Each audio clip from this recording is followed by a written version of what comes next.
My dear friends, welcome you in Dhara classes. आज मैं आपको बीए थर्ड ईयर का थर्ड पेपर जो कि very short answer type questions हैं, इनको एक्सप्लेन करने जा रहा हूं। बहुत ही इंपॉर्टेंट क्वेश्चन आपके लिए होने वाले हैं। आने वाले यूनिवर्सिटी एग्जाम में ये क्वेश्चन पूछे जा चुके हैं और पूछे जाएंगे, लगातार कंटिन्यूसली ये पूछे जा रहे हैं। इसी क्वेश्चन को मैं आपको दे रहा हूं जो कि आपके लिए बहुत ही इंपॉर्टेंट होने वाला है। तो फर्स्ट क्वेश्चन जो मैं आज स्टार्ट करना चाहता हूं, फर्स्ट क्वेश्चन जिसमें बता पूछा जा रहा है, पत्रकारिता का क्या आशय है, what is the meaning of news paper magazines. तो इसके विषय में आपको जानना है इसमें, क्योंकि आप हिंदी लिटरेचर के स्टूडेंट हैं तो आपको पूरी तरह से जानकारी होना आवश्यक है। तो इसमें पत्रकारिता के विषय में सबसे पहले आप समझेंगे कि what is magazine and what is newspaper. तो पत्रकारिता के विषय में आपको जानना है। तो पत्रकारिता मूलतः समाचारों का संप्रेषण है। इसमें भी समाचार होते हैं। अंग्रेजी जर्नल से जर्नलिज्म शब्द की उत्पत्ति हुई है। आप जानते हैं कि अंग्रेजी जर्नल शब्द से जर्नलिज्म की उत्पत्ति हुई है, जिसका अर्थ है दैनिक पंजिका अथवा डायरी, यानी दैनिक पंजिका भी कह सकते हैं आप इसको, और डायरी भी कह सकते हैं। इसे यूँ भी कहा जा सकता है कि ऐसी पुस्तिका जिसमें प्रत्येक दिन का लेन देन अथवा कारोबार होता है। शाब्दिक दृष्टि से जर्नल का अर्थ अथवा नियम अंतराल का प्रकाशित होने वाले समाचार पत्र अथवा मैगजीन से भी होता है। ये भी हमें जानना है। ये बहुत ही इम्पॉर्टेंट है आपके लिए। जब आप इसको समझेंगे तो सारी चीज़ें आपको समझ में आती चली जाएंगी। अस्तु पत्रकारिता दैनिक घटना, बात, तथ्य, प्रक्रिया, स्थिति और परिस्थिति के संबंध में जानकारी के लेखन अथवा चित्रों के द्वारा संप्रेषित करने की क्रियात्मक कला को कहते हैं। ये पूरा आपको डिटेल में समझना होगा। यदि आपका लॉन्ग आंसर टाइप क्वेश्चन आ जाता है तब भी आप इसको एक्सप्लेन कर सकते हैं थोड़ा विस्तृत रूप में, और यदि शॉर्ट टाइप आप क्वेश्चन आ जाता है तो भी आप इसको एक्सप्लेन कर सकते हैं। परंतु मैं very short answer type questions को आपको यहाँ पर बता रहा हूँ, तो ये आपके लिए बहुत ही इंपॉर्टेंट होगा। अब हम देखेंगे सेकंड क्वेश्चन जो आपका है, पल्लवन की परिभाषा दीजिए। Most important question for your university examination. प्यारे मित्रों देखेंगे, ये सेकंड क्वेश्चन जो आपका है, पल्लवन की परिभाषा देना है। तो पल्लवन की परिभाषा देना है, डिफिनेशन आपको इसका करना है। पल्लवन का अर्थ होता है विस्तार। सबसे पहले हम ये जानेंगे कि पल्लवन का मतलब क्या है। तो पल्लवन का मतलब होता है कि विस्तार से, विस्तार करना, कोई चीज़ विस्तार किया जाए, चाहे वो लेखन कला में हो चाहे कार्य रूप में हो, तो उसको हम पल्लवन के रूप में जानते हैं। डॉक्टर द्वारका प्रसाद सक्सेना के शब्दों में उन्होंने बताया है कि सूत्र रूप में या संक्षेप में व्यक्त भाव या विचार के विचार को पल्लवन कहते हैं। यानी सूत्र रूप में या संक्षेप में कोई चीज़ कही जाए, जो व्यक्त किया जा रहा है, भाव या विचार के विस्तार को पल्लवन कहते हैं। ये हमें जानना है। इसके बाद डॉक्टर कैलाश चंद्र भाटिया एवं सुमन सिंह के शब्दों में भी आप समझ लें इसको कि किसी सूक्ति, भावपूर्ण वाक्यांश या वाक्य, लोकोक्ति, कथन आदि में विविध भावों को विस्तार देकर लिखना विस्तारण या भाव विस्तारण है। तो ये भाव विस्तारण के रूप में भी हम इसको जान सकते हैं, डॉक्टर कैलाश चंद्र भाटिया के शब्दों में एवं सुमन सिंह के शब्दों में। अगला क्वेश्चन जो आपके लिए बहुत ही मोस्ट इंपॉर्टेंट बनने वाला है, इंटरनेट किसे कहते हैं, व्हाट इज इंटरनेट। आज का युग जो ऐसा आप देख रहे हैं कंप्यूटराइज युग है। हर किसी के हाथ में मोबाइल फ़ोन जो कि स्मार्टफोन होते हैं। तो इंटरनेट के विषय में हमको जानना बहुत आवश्यक है। प्रायः क्वेश्चन पूछा जाता है। तो इंटरनेट के विषय में आप समझेंगे कि इंटरनेट विश्व का एक विशाल कंप्यूटर नेटवर्क है। ये हम जानेंगे कि ये विश्व का सबसे विशाल नेटवर्क कंप्यूटर माना जाता है। नेटवर्क एक ही प्रकार को वस्तु का संबल है, मतलब एक ही प्रकार की जो है जो वस्तुएं होती हैं जिसको हम कह सकते हैं। तो हम देखेंगे इस क्वेश्चन को इस तरह से एक्सप्लेन किया जाएगा कि जो इंटरनेट होता है उसको वस्तुओं का संजाल है, यानी वस्तुओं का संजाल है, यानी कि वस्तुओं के रूप में संजाल का अर्थ होता है एक ही प्रकार के दो से अधिक वस्तुओं का परस्पर संपर्क में आना। जब एक ही प्रकार की दो से अधिक वस्तुएं संपर्क में आती हैं तो हम इस कार्य में को संपन्न कर सकते हैं। इंटरनेट एक बृहद पीयर टू नियर, यानी पीयर टू नियर के समान नेटवर्क है। इससे जुड़कर कोई भी कंप्यूटर बड़ी सरलता से सूचनाओं का आदान प्रदान करता है। इससे सारे कंप्यूटर टेलीफोन लाइंस से जुड़े होते हैं। इंटरनेट एक टीवी रिले स्टेशन की तरह होता है। तो जो इंटरनेट होता है वो टीवी रिले स्टेशन के रूप में जाना जाता है। यह चीज़ हमें समझना है जो कि इंटरनेट का कार्य होता है मित्रों। इसके पश्चात हम देखेंगे question number 4। Question number 4 is also very important for university examination. आमुख किसे कहते हैं? व्हाट इज आमुख? यानी आमुख के विषय में आपको जानना है। ये आमुख क्या होता है? तो आमुख के विषय में मैं बता रहा हूँ कि आमुख का मतलब होता है इंट्रोडक्शन। आपने पढ़ा होगा, चाहे वो हिंदी लिटरेचर हो, चाहे इंग्लिश लिटरेचर हो, कोई भी लिटरेचर हो, तो उसमें जो है इंट्रोडक्शन के बारे में, यानी प्रस्तावना के बारे में आपने पढ़ा होगा।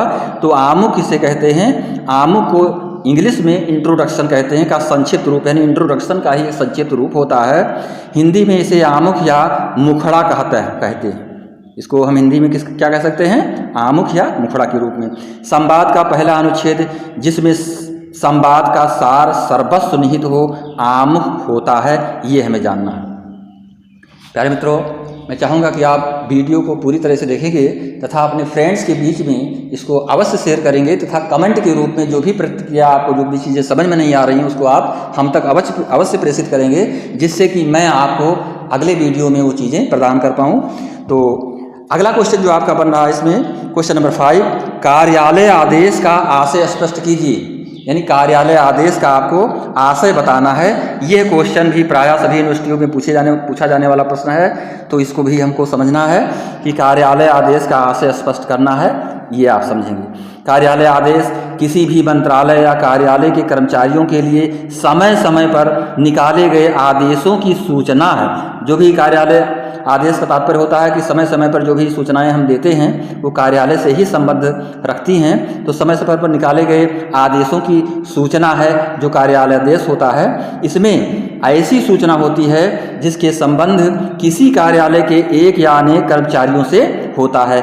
जो भी कार्यालय से संबंधित लोग जुड़े होते हैं तो एक या अनेक कर्मचारियों से संबंध होता है। इसके अंतर्गत नियुक्ति, क्या क्या चीज़ें इसमें होती हैं, बिंदुओं को ध्यान देंगे।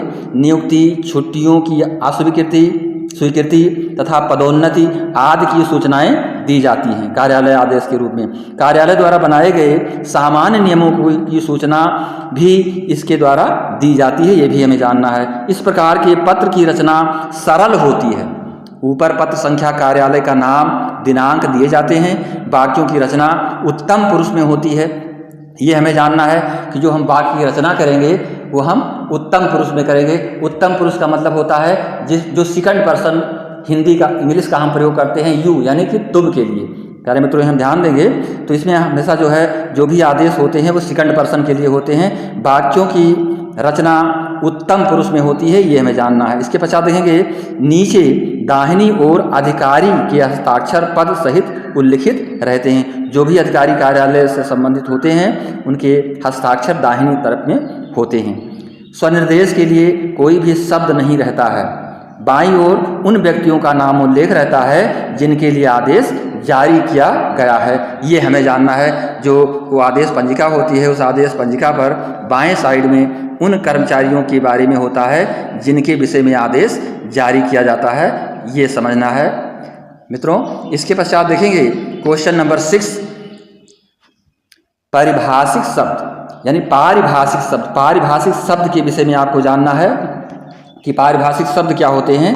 तो पारिभाषिक शब्द को परिभाषित करते हुए डॉक्टर भोलानाथ तिवारी ने लिखा है कि पारिभाषिक शब्द ऐसे शब्द को कहते हैं जो केवल विभिन्न विज्ञानों और शास्त्रों में सुनिश्चित अर्थ में प्रयुक्त होते हैं। ये हमें ध्यान रखना है कि जो केवल विभिन्न विज्ञानों और शास्त्रों में सुनिश्चित अर्थ में प्रयुक्त होते हैं तथा जिनकी उन विज्ञानों और शास्त्रों के संदर्भ में परिभाषा दी जा सकती है, जैसे अद्वैतवाद यानी दर्शन के रूप में, कथानक, आलोचना, क्रिया, विशेषण, व्याकरण आदि।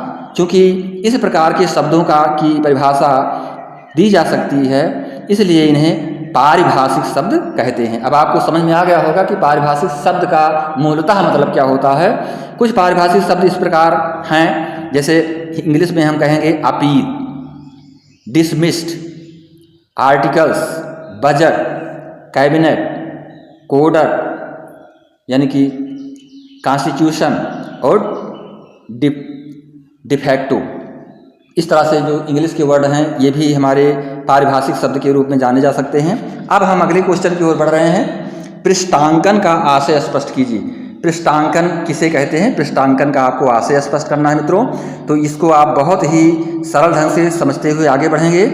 लर्न करने की कोई आवश्यकता नहीं है, वीडियो को पूरा देखेंगे और समझ में सारी चीज़ें आपको आती चली जाएंगी।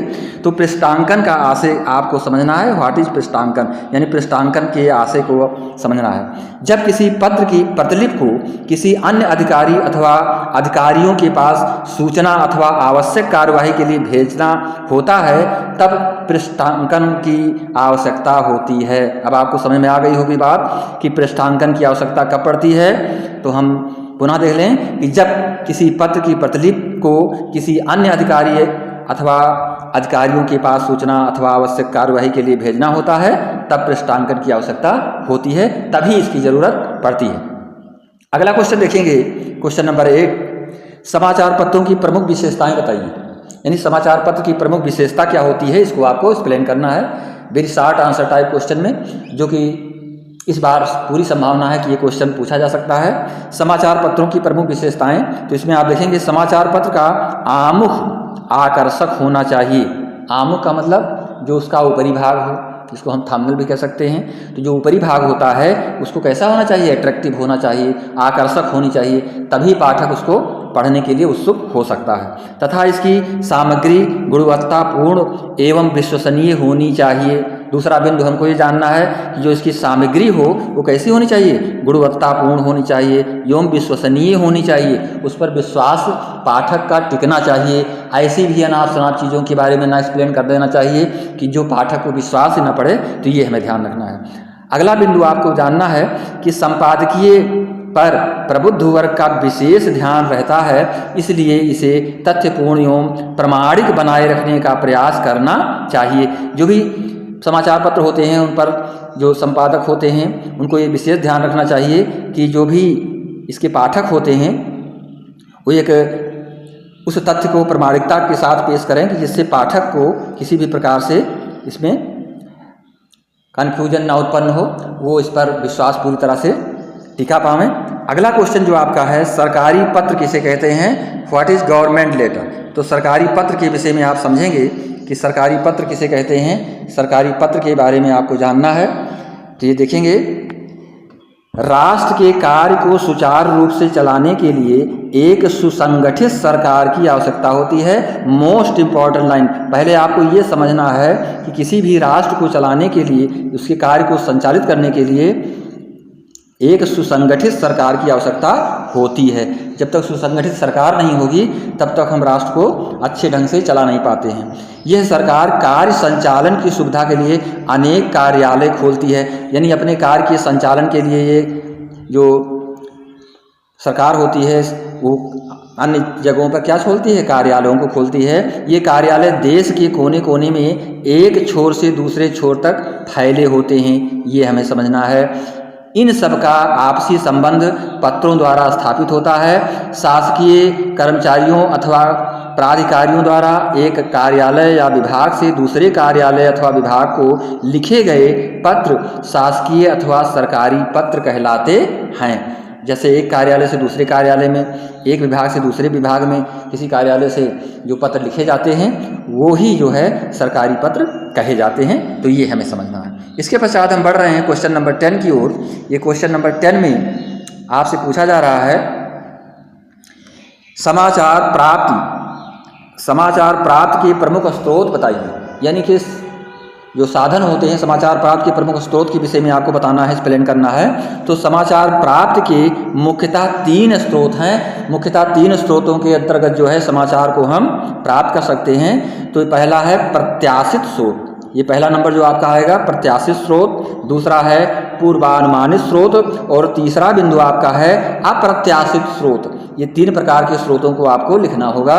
और यदि लॉन्ग आंसर टाइप क्वेश्चन आपको एक्सप्लेन करना है तो इसे एक्सप्लेन भी करना होगा। आगे देखेंगे सामाजिक पत्र किसे कहते हैं, most important for your examination मित्रों। सामाजिक पत्र किसे कहते हैं, सामाजिक पत्र के बारे में आपको बताना है। तो गैर सरकारी पत्र व्यवहार को सामाजिक पत्राचार कहते हैं। जैसे जब हम व्यक्तिगत रूप से या अपने संबंध में किसी प्रकार से पत्र को लिखते हैं तो एक सामाजिक पत्र के रूप में होता है। तो गैर सरकारी पत्र व्यवहार को सामाजिक पत्राचार कहते हैं।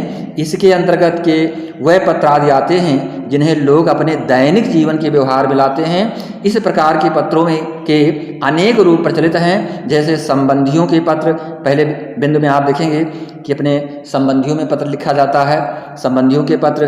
दूसरा है बधाई पत्र, तीसरा है शोक पत्र, और चौथा पॉइंट है परिचय पत्र, और फिर पांचवा निमंत्रण पत्र, तथा छठा विविध पत्र।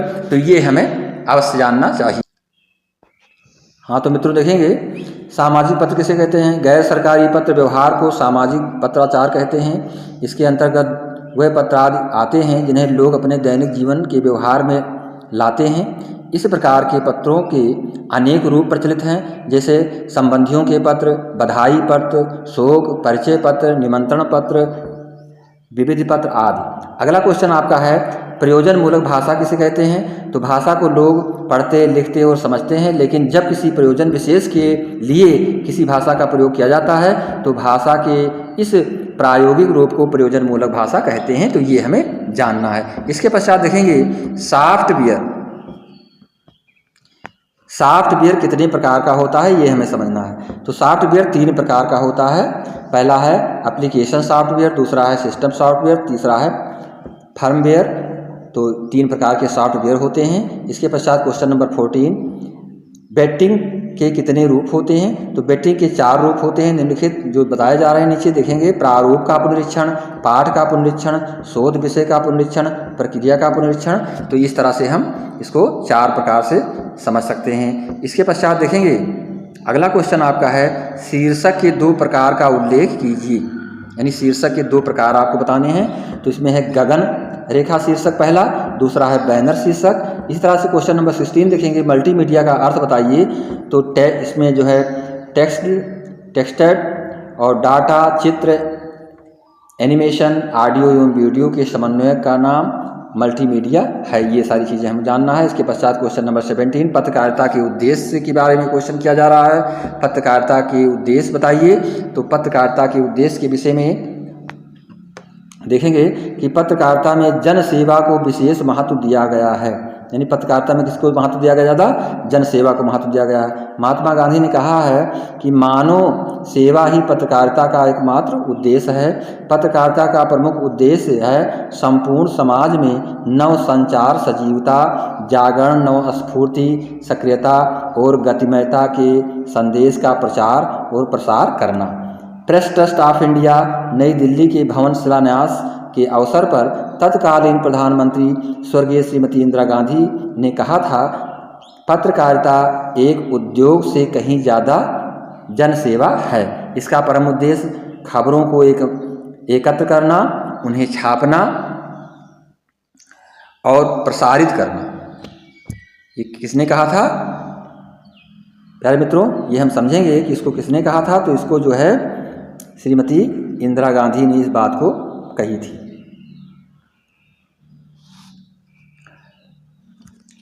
तो अगला आगे हम देखेंगे इसमें जो है अगला क्वेश्चन जो आपका है पत्रकारिता के महत्व पर प्रकाश डालिए। यानी पत्रकारिता के महत्व पर आपसे क्वेश्चन किया जा रहा है। यानी पत्रकारिता के महत्व को आपको एक्सप्लेन करना होगा। तो यहाँ पर देखेंगे पत्रकारिता का जो महत्व बताया जा रहा है, पत्रकारिता जन भावना की अभिव्यक्ति, सद्भावों की उद्भूत और नैतिकता की पीठिका है। ये हमें जानना है। संस्कृति, सभ्यता और स्वतंत्रता की बाणी होने के साथ ही जीवन में अभूतपूर्ण अग्रदूतिका है। राज्य के चतुर्थ स्तंभ के रूप में स्वीकृत पत्रकारिता का महत्व असंदिग्ध है। सत्यदेव विद्यालंकार इसे वर्तमान युग का सबसे प्रभावशाली आविष्कार मानते हैं। इस संदर्भ में अकबर इलाहाबादी का निम्न शेर कितना सटीक है। तो इस शेर को आप सुनेंगे, समझेंगे मित्रों। इसके पश्चात सारी चीज़ें आपको समझ में आएंगी। तो देखेंगे क्या लिखा था कि खींचो न कमानों को न तलवार निकालो, ये पहली लाइन लिखेंगे।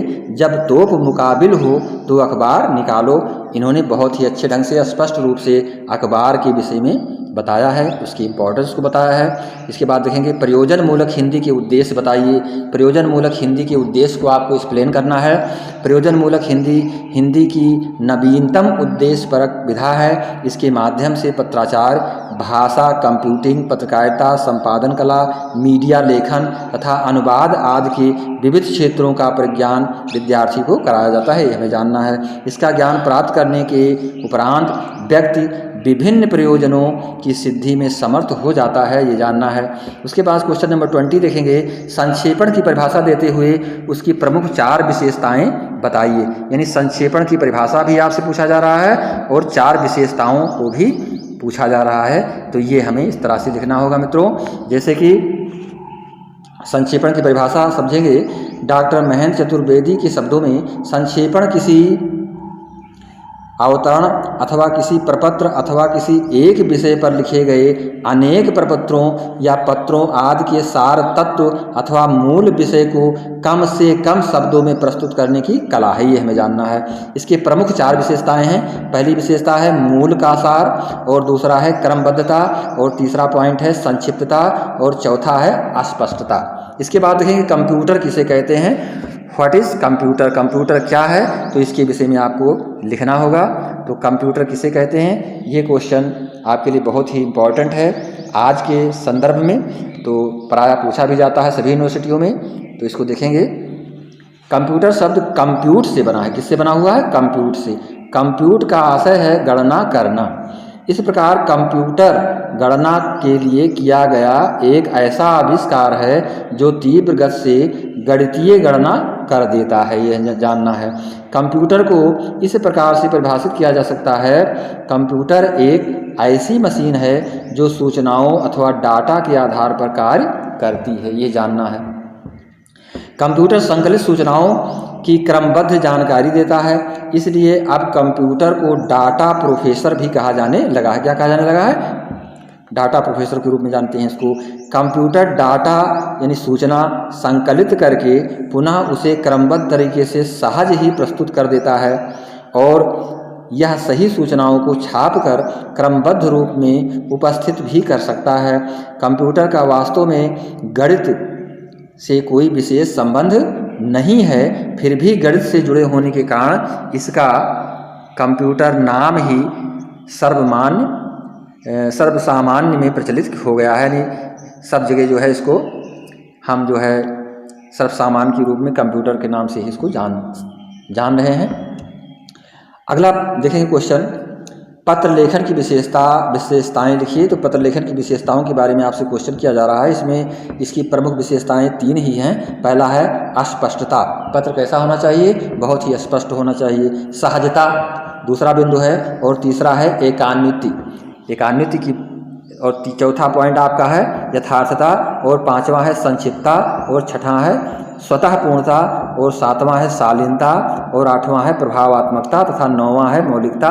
ये 9 प्रकार की विशेषताएं पत्र लेखन में बहुत ही आवश्यक हैं। यदि इन विशेषताओं को ध्यान में रख कर के पत्र लेखन किया जाता है तो जो भी पाठक होता है उस पत्र को पूरे ही मनोभाव से पढ़ता है। मित्रों अगला क्वेश्चन देखेंगे, फीचर लेखन क्या है। व्हाट इज फीचर लेखन, यानी फीचर लेखन के बारे में आपसे प्रश्न किया जा रहा है। तो रोचक विषय का अत्यंत विशद एवं मनोरम प्रस्तुतिकरण फीचर लेखन है, ये जानना है। इसके बाद देखेंगे अनुस्मारक क्या है। तो अनुस्मारक के संबंध में जानेंगे। क्वेश्चन नंबर 24, किसी आवश्यक सरकारी पत्र के न प्राप्त होने अथवा प्राप्त होने में विलंब होने पर संबंधित विभाग को जो स्मरण पत्र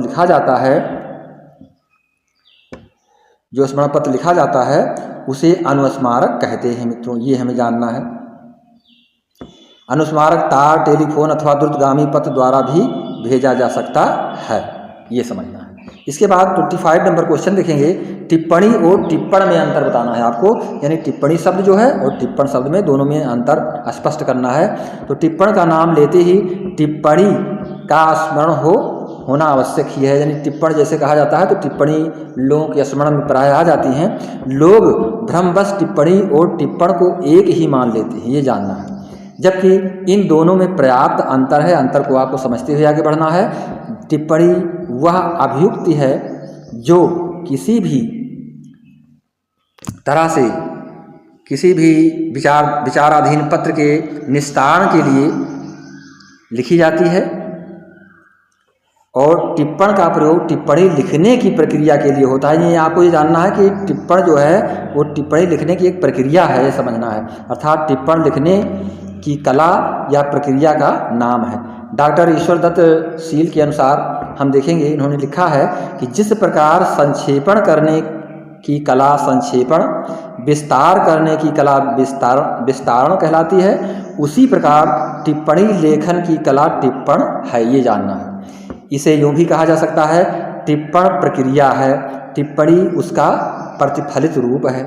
अस्तु टिप्पणी एक पारिभाषिक शब्द है, टिप्पण प्रयोग क्षेत्र विशेष में होता है। तो ये सारी चीज़ें हमको जान लेना आवश्यक होगा। इसके पश्चात क्वेश्चन नंबर 26 देखेंगे। क्वेश्चन नंबर 26 में आपसे पूछा जा रहा है कि फोटो पत्रकारिता पर टिप्पणी लिखी। पत्रकारिता के विषय में अभी तक आपने समझा, अब आप समझेंगे कि फोटो पत्रकारिता क्या होती है। तो फोटो पत्रकारिता का आशय समाचार पत्रों में छपने वाले फोटो से है, ये जानना है। फोटो अर्थात चित्रों की विशेषता होती है, यानी जो भी फोटो इसमें चित्र होते हैं उसकी विशेषता होती है कि वह बहुत कम से कम में बहुत अधिक कहने की सामर्थ्य रखते हैं। यानी फ़ोटो के माध्यम से पत्रकारिता करते हैं तो उसमें फ़ोटो के माध्यम से लोग अधिक समझ जाते हैं, इसलिए पत्रकारिता जगत में फ़ोटो पत्रकारिता का विशेष महत्व है, ये हमें जानना है। अगला क्वेश्चन आपका है 27 नंबर, कंप्यूटर कौन सी मुख्य क्रियाएं करता है, ये आपको जानना है। कंप्यूटर कौन सी मुख्य क्रियाएं करता है, तो कंप्यूटर मूल रूप से निम्नलिखित क्रियाएं करता है। तो पहला इसमें है कंप्यूटर डाटा और निर्देश पढ़कर उसे ग्रहण करता है। दूसरा पॉइंट आपका है कंप्यूटर डाटा और निर्देशों को भंडारित करता है, उसको इकट्ठा कर लेता है। तीसरा बिंदु ये है कंप्यूटर विभिन्न प्रक्रियाओं एवं उनके क्रम को नियंत्रित करता है। और चौथा बिंदु है जो है यह उपयोगी सूचनाओं को प्रयोक्ताओं के समझने के योग्य बनाता है। जो भी उपयोगी सूचनाएं होती हैं उनको प्रयोक्ताओं को समझने के लिए योग्य बना देता है। क्वेश्चन नंबर 28 की ओर हम बढ़ रहे हैं। इसमें पूछा जा रहा है नई संचार तकनीकियों का उल्लेख कीजिए। नई संचार तकनीकी के विषय में आपको बताना है। तो आधुनिकतम नवीन संचार तकनीकों में निम्नलिखित की गणना की जाती है, यह हमें जानना है। पहला है इसमें कंप्यूटर नेटवर्क, दूसरा है टेली कॉन्फ्रेंसिंग और तीसरा बिंदु है टेली टेक्स्ट और चौथा है रेडियो टेक्स्ट, पांचवा है इंटरएक्टिव केबल और छठा बिंदु आपका है सैटेलाइट कम्युनिकेशन। तो ये 6 बिंदुओं के तहत जो है नई संचार तकनीकियों का उल्लेख हम कर सकते हैं। मित्रों अब हम चाहेंगे कि आगे अगला क्वेश्चन जो आपका 29 है, ये 29 जानने से पूर्व हम ये चाहेंगे कि आप चैनल को लाइक और सब्सक्राइब करेंगे तथा अपने फ्रेंड्स के बीच में शेयर अवश्य करेंगे, जिससे ये वीडियो हमारा हर किसी स्टूडेंट के पास तक पहुंच पावे जो भी BA थर्ड ईयर में बैठने के लिए परीक्षा में जा रहे हैं, उन सभी के लिए उनके लिए उपयोगी बन पावे। तो चैनल को लाइक सब्सक्राइब करके तथा शेयर अवश्य करेंगे प्यारे मित्रों। अब हम क्वेश्चन नंबर 29 की ओर बढ़ रहे हैं। भाषा कंप्यूटिंग में वर्ड प्रोसेसिंग एवं डाटा प्रोसेसिंग के अंतर्गत किए जाने वाले कार्यों का विश्लेषण कीजिए, ये क्वेश्चन आपसे पूछा जा रहा है। तो इसमें देखेंगे वर्ड प्रोसेसिंग की सहायता से पत्र या रिपोर्ट तैयार कर सकते हैं, उनके शब्दों को बदल सकते हैं, उनके शब्दों को अक्षरों आदि को गिन सकते हैं और वर्तनी शुद्ध कर सकते हैं। वर्ड प्रोसेसिंग प्रोग्राम के माध्यम से विभिन्न प्रकार के फॉन्ट को बदल सकते हैं, इन स्टैलिक ओल्ड एवं अंडरलाइन कर सकते हैं। वर्ड प्रोफेसर पत्रलेखन पत्रों की सूची बनाते हैं, बना करके प्रतिवेदन तैयार करने आदि में अत्यंत उपयोगी होता है, यह हमें जानना है। इसके पश्चात देखेंगे जोड़ना, गिनना, भाग देना आदि जो कार्य हमें करने पड़े उन्हें प्रोसेसिंग कहा जाता है।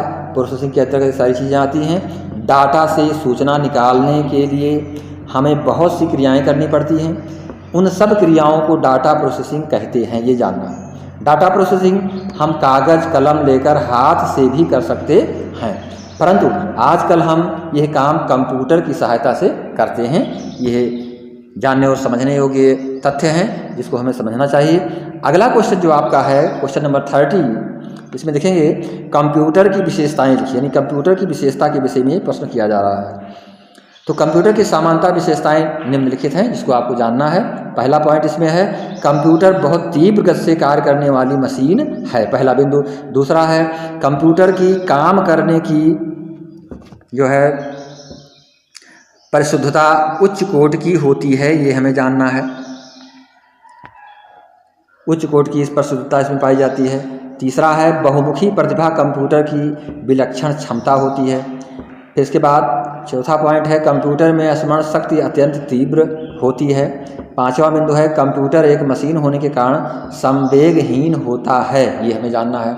इसके बाद देखेंगे क्वेश्चन नंबर 31, वीडियो फ़ोन के विषय में आप क्या समझते हैं, यानी वीडियो फ़ोन के विषय में आपसे प्रश्न किया जा रहा है मित्रों।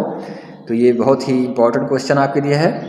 तो वीडियो फ़ोन के विषय में प्रश्न किया जा रहा है कि वीडियो फ़ोन दूर संचार के क्षेत्र में महत्वपूर्ण उपलब्धि है। इस यंत्र के माध्यम से केवल व्यक्ति की आवाज़ ही नहीं सुनी जाती बल्कि उसका चित्र भी दिखाई पड़ता है। इस प्रक्रिया में टेलीफोन से एक कैमरा और वीडियो स्क्रीन जुड़ी रहती है। टेलीफोन नंबर मिलाते ही कैमरा चालू हो जाता है और विद्युत संकेतों के माध्यम से आवाज़ एवं चित्र लक्ष्य व्यक्ति तक पहुंचाए जाते हैं। ये तकनीकी इसमें अपनाई जाती है, यानी जिसको कि वीडियो फ़ोन के रूप में हम जानते हैं मित्रों। इसके पश्चात देखें क्वेश्चन नंबर 32, ईमेल से आप क्या समझते हैं। मोस्ट इंपॉर्टेंट क्वेश्चन जो कि आज के समय के लिए भी बहुत आवश्यक है। तो ईमेल से आप क्या समझते हैं, ये प्रश्न किया जा रहा है। ईमेल से आप क्या समझते हैं, तो देखेंगे इसका आंसर, दो या दो से अधिक एक दूसरे से जुड़े कंप्यूटरों द्वारा एक दूसरे की सूचनाओं का ग्रहण करना और भेजना ईमेल कहलाता है। आजकल ईमेल का प्रचलन अधिक बढ़ गया है। ईमेल पर सूचना भेजना डाक से भी सस्ता है। ईमेल के माध्यम से व्यक्तिगत और व्यावसायिक सभी प्रकार की सूचनाओं का आदान प्रदान किया जा सकता है। कंप्यूटर प्रोग्राम भी ईमेल किए जा सकते हैं, कंप्यूटर प्रोग्राम जो होते हैं वो भी ईमेल के रूप में किए जा सकते हैं, ईमेल किए जा सकते हैं। तो ये हमें जानना है। इसके बाद क्वेश्चन नंबर 33 देखेंगे। क्वेश्चन नंबर 33 में पूछा जा रहा है कि भारतीय भाषाओं की पत्रकारिता का पिता किसे कहा जाता है। Most important question for your GK examination. आपके जीके कंपैरेटिव पॉइंट्स आप भी उसे भी आपको समझेंगे और परीक्षा की दृष्टि से भी आपके लिए बहुत ही महत्वपूर्ण हो रहा है कि भारतीय भाषाओं की पत्रकारिता का पिता किसे कहा जाता है। पत्रकारिता के पिता के विषय में आपको बताना है। तो इसमें भारतीय पत्रकारिता के जो पिता के रूप में कहे गए हैं जेम्स ऑगस्टस हिकी, यानी जेम्स ऑगस्टस हिकी को जो है भारतीय भाषाओं की पत्रकारिता का पिता कहा गया है, जनक कहा गया है। इसके बाद देखेंगे बेंटिंग से आप क्या समझते हैं, यानी जो क्वेश्चन आपका है बेंटिंग, तो बेंटिंग से आप क्या समझते हैं, ये क्वेश्चन आपसे किया जा रहा है जो कि बहुत ही इम्पॉर्टेंट और बहुत ही शॉर्ट में आपको बताना है। तो बेंटिंग का संबंध अनुवाद के क्षेत्र से जुड़ा हुआ है। अनुवाद के क्षेत्र में किसी भी प्रारूप को पुनरीक्षित करने की आवश्यकता पड़ती है। इसी पुनरीक्षित कार्य को बेंटिंग कहा जाता है, ये हमें जानना है। इसके बाद पश्चात हम चलेंगे जो हमारा लास्ट क्वेश्चन है 35 नंबर क्वेश्चन, समकालीन हिंदी पत्रिकाओं का नाम बताइए, यानी समकालीन हिंदी पत्रिकाओं के नाम के विषय में आपसे पूछा जा रहा है। तो समकालीन हिंदी पत्रिकाओं के नाम इस प्रकार से हैं, हम एक एक करके आज समझते चलेंगे। पहला नाम है हंस, क्या नाम आ रहा है, हंस। दूसरा है वागर्थ, तीसरा नाम है ज्ञानोदय और चौथा है आकार, फिर समरलोक, फिर आजकल, उत्तर प्रदेश, तद्भव, सरोकार, नया हस्तक्षेप, बहुवचन, रचनाकर्म, तेवर, अवध अर्चना, पहल, वसुधा और आलोचना। तो ये सारे बिंदु जो हैं ये हमारे लिए बहुत ही इम्पोर्टेंट होंगे यदि हम इसको समझ लेंगे, पढ़ लेंगे, क्योंकि हमारी परीक्षा में प्रायः इस तरह से पूछे जा सकते हैं। यदि इन्हीं बिंदुओं को लिख दिया गया, क्वेश्चन नहीं लिखा गया, तो भी आपसे पूछा जा सकता है कि समकालीन हिंदी पत्रिकाओं, यानी कि इसमें से बताइए कि समकालीन हिंदी पत्रिकाओं के रूप में क्या क्या हैं, कौन कौन से हैं तो आप इस पॉइंट को लिख सकते हैं यदि आपको जानकारी रहेगी। तो मित्रों, मैं चाहूँगा कि आप चैनल को लाइक और सब्सक्राइब अवश्य करेंगे तथा अपने फ्रेंड्स के बीच में शेयर करेंगे, जिससे ये वीडियो हर किसी स्टूडेंट तक पहुँच पावे जो भी BA थर्ड ईयर के एग्ज़ाम में अपियर होने जा रहे हैं, तो उनके लिए प्रयोग लाभकारी बन पावे। तो मैं चाहूँगा इसी के साथ इस चैनल को लाइक और सब्सक्राइब करेंगे तथा फ्रेंड्स के बीच में शेयर करेंगे। नमस्कार, जय हिंद, जय भारत।